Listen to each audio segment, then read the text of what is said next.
And honestly, we have like 30 days in a month, so nobody's spending all their time on OTTs. Like, we have other work to do, we have to go out, we have to earn a living, we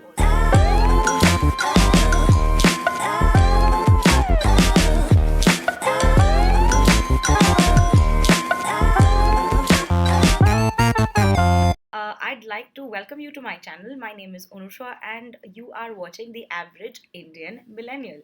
So, basically, I mean, as a millennial, we have a lot of things, and one of our biggest concerns 24/7 is money. I think that's not just millennials, I think everyone's really concerned about money. Maybe we shouldn't be so much, but yeah, that's for a different story. But today, we're going to talk about a very millennial problem, which is how to save money. I mean, to put it in a better way, I'm going to give you some tips and tricks on how to cut costs. So we know that we are always running after money, right?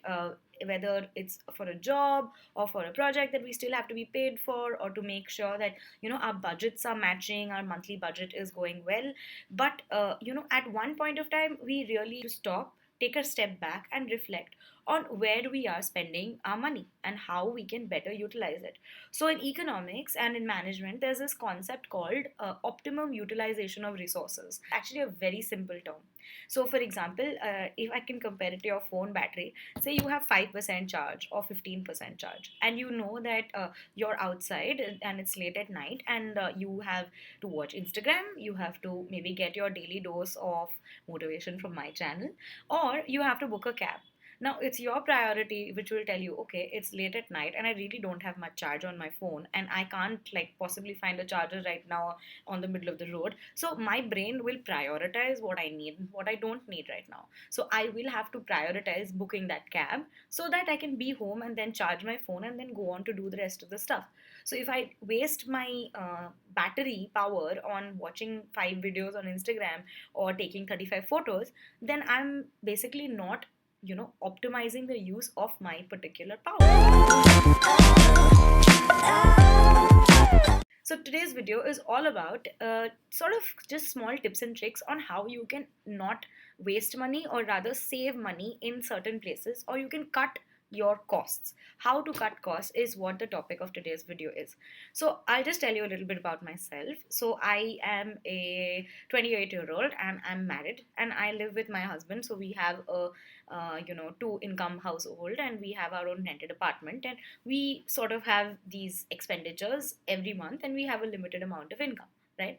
So how do we best use this? So I'm just going to give you some examples from my life to sort of take you through how we can better use our money to sort of not be in a position where we need more. So point number one, okay, is shop local. Okay, this may sound very simple, but what has happened is since 2022 and the whole COVID corona crisis, we've been given a lot of conveniences, such as Swiggy, Instamart, or Blinkit, or all of these, which are great services, right? They really got us through the difficult time of COVID, where we could not go out. We had to sort of order everything in. We weren't getting enough resources at the right amount in right time, and there wasn't enough product. Things were not being manufactured properly. So for those things, Blinkit and Swiggy Genie were absolutely amazing. They are still today amazing when it comes to getting things which are on emergency or not available at your local kirana store or in your area or in your local departmental store. But what we do forget to do right now is shop at our local kirana store. So we at our house have a very simple rule that we make a list of our monthly needs. So how much oil we require, how much masalas, all of these basic things. And what we do is we stick to that list. So every month we go to the kirana store and we do a monthly check on this list and what's in the kitchen. So we do a quick round of, okay, do I have enough sugar, do I have enough salt, etc., etc. And this list gets sort of updated every month as to what we need in that list and what we already have. So when we go to the kirana store or the local shop, we buy what's exactly on that list. We don't generally go out of the boundaries and buy 35 unnecessary things which you might not end up using, right? So we'd rather buy a few gourmet products as in when we need them, rather than 50 of them at the same time and then not use them. So very basic funda: shop local. You can save on your delivery costs, and going to an online store and finding 35 other things versus going to a store to exactly know what you need and buy what you need, there's a huge difference. All your special products, like for example, if you like quinoa, or you buy dalia, or you're buying chia seeds, or like maybe powdered almonds, or all of these exquisite gourmet things, you should stick to buying online, because you often get it much easier, and you can stick to buying only these specific products online and not buy your basic things like salt and sugar online. So that helps you save a lot of money. A very small way of saving money and not buying extra things unnecessarily. Okay, so going to point number two, which is cloud kitchens. So I'm a millennial too, and I absolutely love ordering and eating out, right? So I will have certain favorite restaurants which I would love to visit, but when it comes to ordering from them online, I will think a little bit before I do that. And yeah, that is to save money in one way, but that's also because a lot of restaurants, I like to go and enjoy my food, so I like to keep that as a part of my monthly restaurant visit or monthly date night that we do, where we go to that particular restaurant and eat.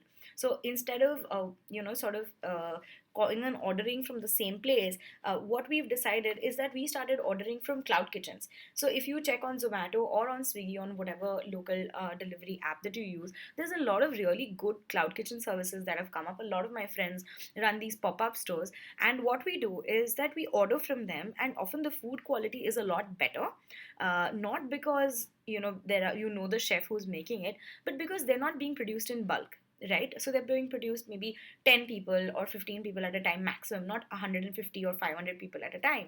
So the quality of food is better, there's more love and care going into the food, and it's not as expensive as a premium restaurant, which will also charge you more if you order online rather than go and eat there. So very basic funda, use cloud kitchens, and yeah, save a lot of money. Okay, going to point number three. Okay, point number three is the entertainment point, right? So very basic things is we absolutely love being entertained, whether it's going out and watching a movie, which is basically what this point is about. There's a very simple way in which you can save money when it comes to this. So I would tell you to not purchase your tickets on Book My Show, unless of course you're planning to go get a first day first show watching a Marvel movie or like a big Shah Rukh Khan film. If you're a fan, I would say that do not go to Book My Show and purchase the tickets. The charging for the cost for booking online is extremely high, and the more tickets you buy, instead of getting it at a lesser cost, you'll generally get it at a bigger cost. So we love going to watch movies in groups. So instead, what we do is that we check out Book My Show, we find out the show timings, and we see which particular shows. All films do not go house full, and we're not that kind of movie watchers. Maybe you are, but for us it really works out, because what we do is we know which film we want to watch, we can check what shows there are, we can figure out which show would probably have seats, and we would go and purchase the ticket.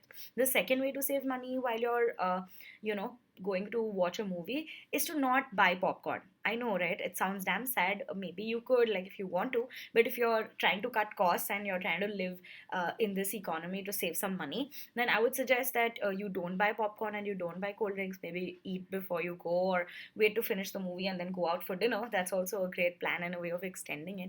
But what it does is you have to understand that all of these multiplexes, they charge a lot more for popcorn and cold drinks than they do for the movie ticket. So you'd rather watch two movies than waste your money on popcorn. I mean, it's not really good for you either. I'm trying to lose weight, so for me, cutting out popcorn is a good way of sort of balancing it out for myself. How to cut costs? Point number four is check your subscriptions. Okay, so there's something I recommend, and I will talk about it in another video as well, which is the 30-day subscription test. So what you do is that, for example, if you have like 13 OTT platforms that you've sort of subscribed to. So there's Hotstar, there's Sony Live, there's Z5, there's Netflix, there's Prime, there's God knows how many others. And honestly, we have like 30 days in a month, so nobody's spending all their time on OTTs. Like, we have other work to do. We have to go out, we have to earn a living, we also have other means of entertainment like reading, listening to music, going out to watch a movie, meeting our friends. So when it comes to OTTs, I would say that you first of all figure out which OTT subscriptions you need and which ones you don't need. So I would say that when you run the 30-day test, what the 30-day test it basically does is it tells you, like, for 30 days, for example, if you do not want to use Sony Live, so you don't subscribe for 30 days. Okay, and at the end of the 30th day, which is after a month, ask yourself, did you miss watching something there? And if you didn't, don't subscribe to it again. Wait for your for the next season of your favorite show to come back, and then go and subscribe. So that would save you a good 200 300 rupees a month into 5 channels. So that's about 1500 rupees a month, which is a lot of money. The second sort of tip I'll give you, maybe we'll talk about it more in detail later, is that don't do a private subscription. Try to go on board these group subscriptions, because often you can save a lot of money by just sharing your account with other people. Netflix does this, Hotstar also possibly has this, and it's a great way of sort of also keeping track of what your friends are watching, collaborating with your friends and family, and yeah, saving a lot of money. So we all love buying things online, right? So that comes to point number 5, which is always, always, always check alternate options. So there are two ways of saving money when you're doing online shopping. The first is, suppose you have this outfit, right, like this outfit, and then you really love it, and you have it on your cart or on your Amazon, and you're waiting to buy it, right? Like you want to buy it right now. So, and it's kind of expensive, so you might not have the budget for it right now, and maybe the beginning of the next month, maybe there's New Year or Durga Puja or whatever occasions that you guys love shopping for, then you can buy it then. So what you do is that you add it to your cart, or you put it on your wish list, and you sort of wait for the prices to fluctuate, because a lot of these websites are running sales at random times in the year. So I think some Myntra sale, some Nykaa sale, some sale or the other is happening 24/7. So it's always sale season.